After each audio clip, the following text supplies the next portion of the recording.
He destroyed my life. But I came back stronger. People say words don't hurt, that only actions do. But they're wrong. Words can break you.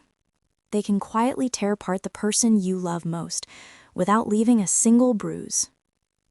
And I learned that the hardest way. I used to think words didn't hurt as much as actions, that they were just sound floating through air, gone once silence returned. But that night proved me wrong. Words can destroy everything you've built in a single breath. My name's Olivia. I've been married to Daniel for 8 years. He's the kind of man who rarely talks about himself. Quiet, steady, the anchor type. He's not flashy, not loud, but reliable, in the way that makes you feel safe without realizing it. Maybe that was part of the problem. I got too comfortable, too used to the security he gave me. It was a Friday night dinner with our friends. 4 couples, laughter, wine, stories from the past. The conversation turned to relationships, the usual jokes about who wears the pants. I remember sipping my drink, feeling the buzz of attention as everyone looked at me. "Olivia, you're the lucky one," my friend Jenna said. "Daniel's a saint. I don't think I've ever seen him mad." And then I said it. The sentence that would change everything. I laughed and replied, "That's because he's more like my second child than my husband." The table erupted in laughter. It felt good, that rush of validation, being the funny one. Everyone thought it was harmless. Everyone except Daniel. He didn't laugh. Didn't say a word. Just sat there staring at his plate. Quiet in a way that looked calm to others, but I knew better. It was the kind of silence that comes right before something breaks. I brushed it off, thought he'd get over it. It was just a joke, right? The rest of the night carried on, but Daniel stayed silent. When people teased him, he smiled faintly, polite, detached. Later, while everyone was talking about vacation plans, he suddenly looked up and said, "You're right, Olivia. Sometimes it does feel like I'm just another one of your kids, especially when I'm the only one in this marriage who remembers how to be an adult." The laughter stopped. The air went cold. He wasn't loud, but his tone was sharp enough to slice through the entire room. That was the moment I realized the man I thought would never speak up finally had. The car ride home was painfully silent. When we parked, he got out without waiting for me. Inside, I said quietly, "You know I didn't mean it like that. It was just a joke." He turned slowly. "A joke?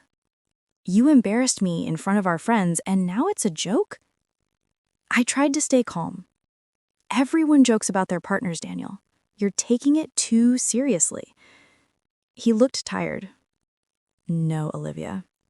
You've been joking about me for a long time. Tonight was just the first time I called you out on it." He sat down, voice steady but cold. "I listened to you tell stories about our life like you're the only one living it. I'm always the punchline, the forgetful husband, the boring man.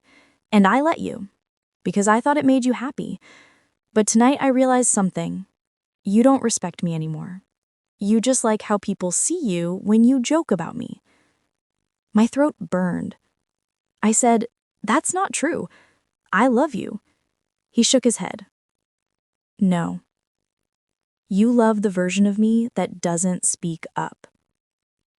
That silence after his words was worse than any shouting could be. He stood up.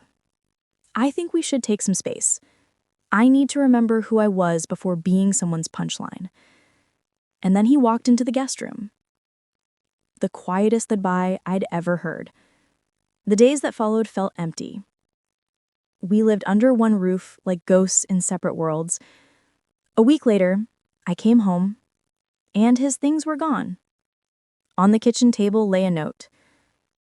"Olivia, I've spent years trying to laugh with you, but somewhere along the way, you started laughing at me. I don't hate you.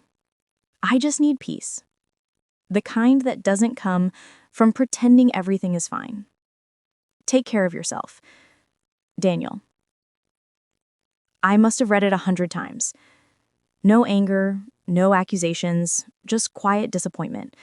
And somehow, that hurt more than rage ever could. I kept replaying that night. The laughter, his face, the silence that followed. I told myself it was harmless, but the truth was harder. It wasn't one joke that broke us. It was the pattern.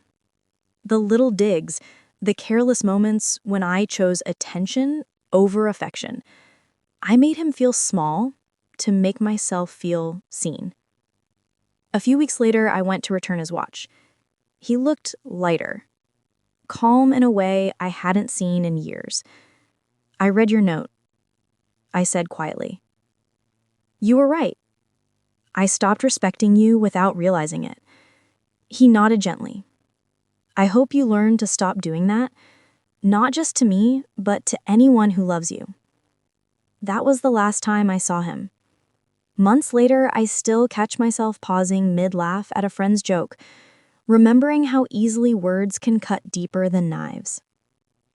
I've learned that sometimes love doesn't end with shouting or betrayal or infidelity. Sometimes it dies quietly, buried under the weight of unspoken disappointment. Every now and then, I scroll past old photos. Daniel smiling next to me, my hand on his chest.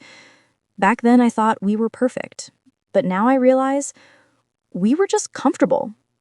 Too comfortable to see the cracks forming beneath the laughter. He found peace, and I found silence. Not the kind that heals, but the kind that reminds you every day of what you lost. If I could go back, I wouldn't take back the joke. I'd take back every moment I made him feel less. Because in the end, love isn't about who's funny or who gets the last word. It's about who feels safe to be themselves. And maybe that's what I destroyed. Not the man, not the marriage, but the safety he once felt with me. Now whenever someone says, it's just a joke, I smile sadly and think, sometimes a joke is the last thing someone ever says before everything falls apart. I mistook love for tolerance. Because sometimes the cruelest thing you can do isn't betrayal, it's making the person who loves you feel like a burden.